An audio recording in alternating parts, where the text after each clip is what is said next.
What's the deal, man? Another episode of Fueled by Crab.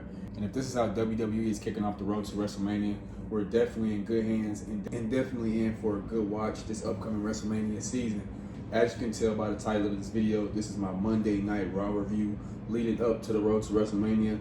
Getting right into it, man. I'm pretty confident when I say this, with saying this was the best opening to a Monday Night Raw this year. We start off the show with Seth Rollins and the Masked Man. They do their thing as they come out the crowd, surround the ring. Rollins reveals himself and basically says that he created the division, so he's going to take them out, and anybody who's associated with him.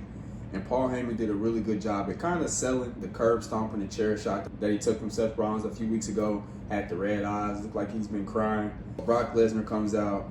He clears all the Masked Man, suplexes, F5s. And not to get too sidetracked here, but the presentation of Brock Lesnar has been so strong over these last 20 years. I think it's safe to say that he's at least in my top 5 of all time. But no surprise here, they made him look really strong, taking out all those Masked Men. And by the time it was him and Seth Rollins in the ring, it goes dark.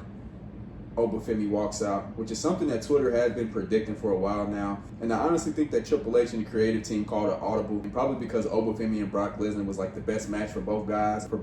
I think they both get something out of that. You give Brock Lesnar an opponent, a believable opponent, somebody who looks like he can actually bring the fight to Brock Lesnar. And he did a really good job of selling like the character and the image of Obafemi. He looked really worried when Obafemi came out. They kept panning over to Brock Lesnar. And even if he wasn't worried, you can tell by the look in his eyes that he's finally got some competition. So Obafemi comes out and pretty much squashes and takes out Brock Lesnar with a huge powerbomb. And he put his foot on his chest and pointed to the WrestleMania sign, indicating, and we would later find out, that the match has been made official, Obafemi versus Brock Lesnar for WrestleMania. And for me, this match alone sold the entire WrestleMania weekend. 2 weeks ago, I kind of said to myself that the build-up for WrestleMania just seemed kind of off.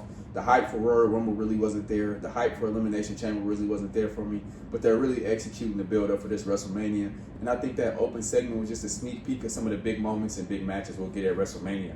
So I think they did a really good job with the presentation of Obafemi. Like I said, the look and worry on Brock Lesnar's eyes, if anything, sold who Obafemi is alone. Now, while they started this off great, I think that all this is pointless if they end up having Obafemi lose to Brock Lesnar at WrestleMania. I feel like if it makes sense, Brock Lesnar really doesn't have a problem with putting guys over, especially at the big pay-per-views. Put John Cena, Roman Reigns, Seth Rollins, really top guys over. And I think Obafemi has the potential to reach that stardom as well. So I think what they should do here is have Obafemi beat Brock Lesnar in a good match. Brock Lesnar goes away for a while. Obafemi then dominates the Raw roster, wins the King of the Ring, which sets up a title match with him at SummerSlam, beating whoever the champion is at that time. I think at that point, a new superstar is born in WWE. Up until about 2 months ago, or before his injury, Braun Breaker seemed to have a clear path as like the next guy or the next face of the company for WWE. But now with the emergence of Obafemi on the main roster, I think he's definitely got some competition, and that path isn't as clear. Moving on to another great part of the show, and that was the open challenge that we got for the Intercontinental title. Champion Penta ended up defending the championship against Dragon Lee. I think his partnership with AJ Styles really helped him get over with the crowd. He's always been a really good wrestler, but sometimes those masked characters don't really have the best personality. Penta getting the IC title was a great move. He was already over before he got the belt, but now he's receiving one of the bigger pops out of the entire WWE universe. So I think it's a good idea that they keep that IC title on him for a while. Dom is a really good wrestler, but injury he had and the limited title defenses he had really kind of hindered that reign for him. So I like how they're already putting Penta in title matches. Overall, it was a great match, a lot of huge spots. They revisited a spot that they did last year that involved Chad Gable, where Penta was kind of leaned up on the announce table. And Dragon Lee did some dive to the outside of the ring, sending them both over the announce tables. So I think that was a really clean move. But at the end, Dragon Lee did a really good job at selling that Mexican destroyer, bouncing off the ropes. And eventually, Penta did take home the victory. I'm interested to see what they do with both of these guys. Like I said, WrestleMania is coming up, and both of them really don't have a clear direction of where they want to go. And I think the best bet for the IC title this season is to recreate a multi-man ladder match similar to what they did at WrestleMania 32. And I think that'll just be a good spot for some guys to showcase just some good old wrestling without so much storytelling. Maybe you put a guy like Penta up against Dragon Lee, Akira Tozawa. You can also throw in guys like Rusev and maybe even LA Knight, who I don't believe has a clear direction either of who he's going to face at WrestleMania. So I think you can just throw a couple of guys in who can put on a good match and don't have a clear story. And like I said, resemble that WrestleMania 32 multi-man ladder match for the IC title. Division first, the Usos. Could really care less about that. Not a big Logan Paul guy. Definitely not a big Austin Theory guy.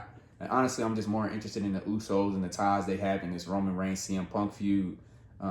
The tag division is kind of weak on Raw, kind of weak on SmackDown too. So hopefully they focus more on that after WrestleMania is over. And I think a good start to that would be adding the Motor City Machine Guns to Raw, especially if they decide to put the tag titles on the Vision. Don't really have too much else to say about that. And moving on to the last segment, we got a promo between Roman Reigns and CM Punk leading up to their Night 2 main event match for the world title. The crowd seems pretty split between the guys. Roman Reigns is getting a huge pop. CM Punk is getting a huge pop. We could get a pretty cool Rock Hogan spot where they're kind of just having a stare off and the crowd is just going crazy. I can definitely see that happen, especially with the build up to this. It's getting real personal.